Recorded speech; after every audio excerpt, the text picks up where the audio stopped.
നമസ്കാരം. ദുബായിൽ കുട്ടിയെ മടിയിലിരുത്തി വാഹനമോടിച്ചതിന് ഡ്രൈവർക്കെതിരെ നടപടി. കാർ ദുബായ് പോലീസ് പിടിച്ചെടുത്തു. ദുബായിലെ സ്മാർട്ട് ഗതാഗത നിരീക്ഷണ സംവിധാനം വഴിയാണ് ഡ്രൈവർക്കെതിരെ നടപടി സ്വീകരിച്ചത്.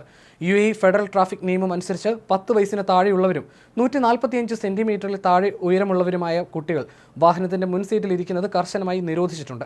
ഡ്രൈവറുടെയോ സഹയാത്രികരുടെയോ സുരക്ഷയെ അപകടപ്പെടുത്തും വിധം വാഹനമോടിച്ചാൽ 2000 ദിർഹം പിഴയും 23 ബ്ലാക്ക് പോയിന്റുകളുമാണ് ശിക്ഷ. കൂടാതെ വാഹനം 60 ദിവസത്തേക്ക് കണ്ടുകെട്ടുകയും ചെയ്യും. ഗതാഗത സുരക്ഷ നിലനിർത്താൻ നിർമ്മിത ബുദ്ധി ഉൾപ്പെടെയുള്ള സ്മാർട്ട് സംവിധാനങ്ങൾ ഉപയോഗിക്കുന്നുണ്ടെന്ന് അധികൃതർ വ്യക്തമാക്കി. മാത്രമല്ല, ഇത്തരത്തിലുള്ള നടപടികളും പോലീസ് വർദ്ധിപ്പിച്ചിട്ടുണ്ട്. കുട്ടികളെ മുൻസീറ്റിൽ ഇരുത്തിയതുമായി ബന്ധപ്പെട്ട് കഴിഞ്ഞ വർഷം രാജ്യത്ത് 3802 കേസുകൾ രേഖപ്പെടുത്തിയിട്ടുണ്ട്. കുട്ടികൾക്ക് സുരക്ഷിത യാത്ര ഉറപ്പാക്കാനുള്ള ആഭ്യന്തര മന്ത്രാലയത്തിന്റെ ശ്രമങ്ങളുടെ ഭാഗമായാണ് നിയമലംഘകർക്കെതിരെ കർശന നടപടികൾ സ്വീകരിക്കുന്നത്.